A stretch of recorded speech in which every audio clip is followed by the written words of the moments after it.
नमस्कार, news blast में आप सभी का बहुत स्वागत है और आपके साथ मैं हूं दीपा बाफिला। सबसे पहले बड़ी और महत्वपूर्ण खबर है सीबीएसई 12वीं परीक्षा को लेकर बड़ी खबर। सरकार ने सुप्रीम कोर्ट में 12वीं में मूल्यांकन का फॉर्मूला बताया है। ये बड़ी खबर है सीबीएसई 12वीं की परीक्षा को लेकर सरकार ने सुप्रीम कोर्ट में 12वीं में मूल्यांकन का फॉर्मूला बताया। सरकार ने 12वीं के मूल्यांकन पर सुप्रीम कोर्ट में हलफनामा दिया है।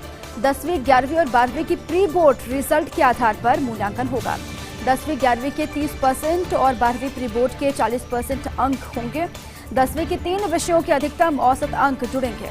11वीं के सभी विषयों के जुड़ेंगे औसत अंक, ये जानकारी है। 12वीं के प्री बोर्ड और प्रैक्टिकल के औसत अंक जुड़ेंगे। जो छात्र संतुष्ट नहीं होंगे वो अपील कर सकेंगे, उनको ये अधिकार दिया जाएगा। सीबीएसई 12वीं के नतीजे आएंगे 31 जुलाई तक। और इसी पर अधिक जानकारियों के साथ मेरे सहयोगी भारत दीक्षित जुड़ चुके हैं। भारत, सरकार की तरफ से क्या कुछ कहा गया सुप्रीम कोर्ट में, जरा बताएं विस्तार से। देखिए, बिल्कुल दीपा, आपको बता दूं कि सीबीएसई बोर्ड की 12वीं परीक्षा को लेकर उसके परिणाम को लेकर 13 सदस्यीय कमेटी है वो यहाँ पर बनाई गई थी। उसके बाद आज कमेटी ने अपनी जो रिपोर्ट है वो सुप्रीम कोर्ट में यहाँ पर सौंप दी है। उसमें ये बताया गया है कि 12वीं की जो रिपोर्ट है, जो 12वीं की जो परिणाम है वो किस तरह से यहाँ पर बनाया जाएगा, जिससे सभी छात्रों में मतलब सहमति यहाँ पर जती है। तो उसके बाद जिस प्रकार से सीबीआई ने सुप्रीम कोर्ट में जो अपनी रिपोर्ट यहाँ पर सौंपी, उसमें ये बताया गया है कि 10वीं, 11वीं और 12वीं की जो प्री बोर्ड के जो रिजल्ट है उनके आधार पर 12वीं का जो परिणाम है वो यहाँ पर बनाया जाएगा।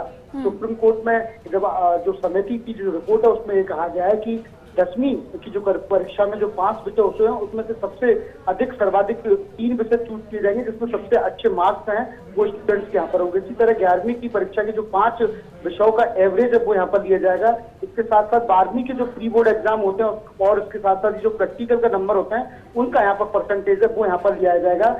10वीं के नंबर उसमें जो कमेटी की रिपोर्ट की उसमें 30% यहाँ पर निर्धारित किए गए। 12वीं के जो नंबर है वो 3% यहाँ पर निर्धारित किए और 12वीं के 40% के आधार पर जो परिणाम है वो यहाँ पर तैयार किया जाएगा। इसके साथ साथ उन्होंने कमेटी की जो रिपोर्ट यहाँ पर दी उसमें ये भी कहा है कि अगर जो बच्चे संतुष्ट नहीं है वो उसके बाद अपील है वो यहाँ पर करेंगे, उसके बाद फिर से जो सीबीएसई उसको रिवाइज है वो यहाँ पर करेगी। लेकिन जिस प्रकार से जो फॉर्मूला जो 13 सदस्यीय कमेटी ने तय किया, मुझे लगता नहीं है उससे किसी भी स्टूडेंट को आपत्ति होगी, क्योंकि आमतौर पर 10वीं के जो विषय होते हैं जिसमें सबसे अच्छे मार्क्स में जो स्टूडेंट लाया होगा उनका परसेंटेज है वो यहाँ पर दिया जाएगा। ऐसी 11वीं के जो 5 विषय हैं उनका यहाँ पर एवरेज दिया है। इसके साथ साथ जो 12वीं की जो प्री बोर्ड एग्जाम होती है, जो प्रैक्टिकल होते हैं जो हो चुके हैं, उनका यहाँ पर 40% यहाँ पर लिया जाएगा। उसके बाद ही 12वीं का परिणाम है वो यहाँ पर जारी किया जाएगा। जिस प्रकार से सीबीएसई ने सुप्रीम कोर्ट में जो चीज बताई है उसमें यह कहा है कि 31 जुलाई तक इसके जो नतीजे वो जारी कर दिए जाएंगे। भारत, लेकिन क्या ये जायज होगा उन तमाम छात्रों के साथ में? पहले भी एक बार ऐसी खबरें निकलकर सामने आ रही थी जिसको लेकर कुछ अभिभावक थे, कुछ बच्चे थे जो ऑब्जेक्ट कर रहे थे। उनका कहना ये था कि प्री बोर्ड में कईयों ने उस हिसाब से तैयारी नहीं की होती है हर बार, क्योंकि वो लोग बोर्ड के लिए प्रिपरेशन कर रहे होते हैं। अब बोर्ड की परीक्षा नहीं हुई, अब प्री बोर्ड के रिजल्ट के आधार पर उनका मूल्यांकन करना ये जायज होगा? देखिए, बिल्कुल दीपा, आपको बता दूं कि जिस प्रकार फिलहाल देश में कोरोना को लेकर जो हालात बनते हैं उसमें ऐसी स्थिति में परीक्षाएं करवाना सीबीएसई के लिए बेहद कठिन था। प्रधानमंत्री नरेंद्र मोदी ने जिस प्रकार की मैनेजमेंट यहाँ पर किया था कि बच्चों को भविष्य को किसी प्रकार का खतरा यहाँ पर नहीं हुआ, और उसको के देखते हुए निर्णय यहाँ पर लिया गया है। अब जिस प्रकार से कई बच्चों का ये भी कहना है कि एग्जाम को यहाँ पर कराया जाए, लेकिन आप मौजूदा स्थिति की जो हालात है वो यहाँ पर समझ सकते हैं। अभी भी कोरोना पूरी तरह से गया नहीं है, लगातार संक्रमण का ग्राफ है जो पूरी तरह से अभी भी बना हुआ है। हालांकि कुछ राज्यों में यहाँ पर कम हुआ है, लेकिन हर राज्यों की स्थिति अलग अलग तरीके की है। उसी को देखते हुए जो 13 सदस्यीय कमेटी है वो यहाँ पर बनाई गई थी। अलग अलग राज्यों से ये सुझाव यहाँ पर लिए गए थे किस तरह की एग्जाम यहाँ पर कराई जाए, या फिर ऐसा कोई फॉर्मूला निकाला जाए जिसको लेकर सभी छात्र है वो यहाँ पर संतुष्ट हो। और मेरे को लगता नहीं कि इससे अच्छा कोई फॉर्मूला है वो यहाँ पर हो सकता है। देखिए, जो बच्चों का जो कहना है वो हर तरीके के हर एक क्लास के बच्चे होते हैं कि जैसा कि कुछ बच्चे कह रहे हैं कि 12वीं के प्री बोर्ड हो जाए, मैं उस तरह की तैयारी नहीं करते। लेकिन इसके साथ साथ भी 10वीं की बोर्ड की एग्जाम को भी यहाँ पर आधार बनाया गया। 30% नंबर 10वीं की क्लास के लिए जाएंगे, 11वीं की क्लास के 30% लिए जाएंगे।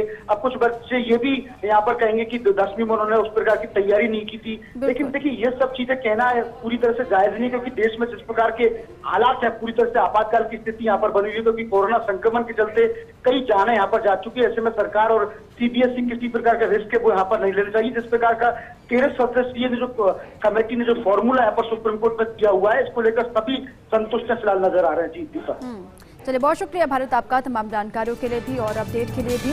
अब सभी संतुष्ट इससे फिलहाल तो दिखाई दे रहे हैं, कोई नाराजगी नहीं होगी, असंतुष्ट कोई भी नहीं होगा, क्योंकि इससे बेहतर फॉर्मूला जो सरकार ने सुप्रीम कोर्ट में रिपोर्ट पेश की है, जो हलफनामा दिया गया, उसमें भी जिस बात का जिक्र किया गया, इससे बेहतर फॉर्मूला हो ही नहीं सकता। कोविड है, पैंडेमिक है और ऐसे में रिस्क नहीं लिया जाएगा। पहले ही सरकारें साफ कर चुकी है। जो अलग अलग राज्यों से सुझाव मांगे गए थे, उसी सुझाव के बाद अब ये फॉर्मूला तय हुआ है, जो सरकार ने सुप्रीम कोर्ट में रिपोर्ट के आधार पर रिपोर्ट के साथ दिया है। अब इसी पर हो सकता है कि पूरी रूपरेखा तय होगी 12वीं बोर्ड की परीक्षा को लेकर।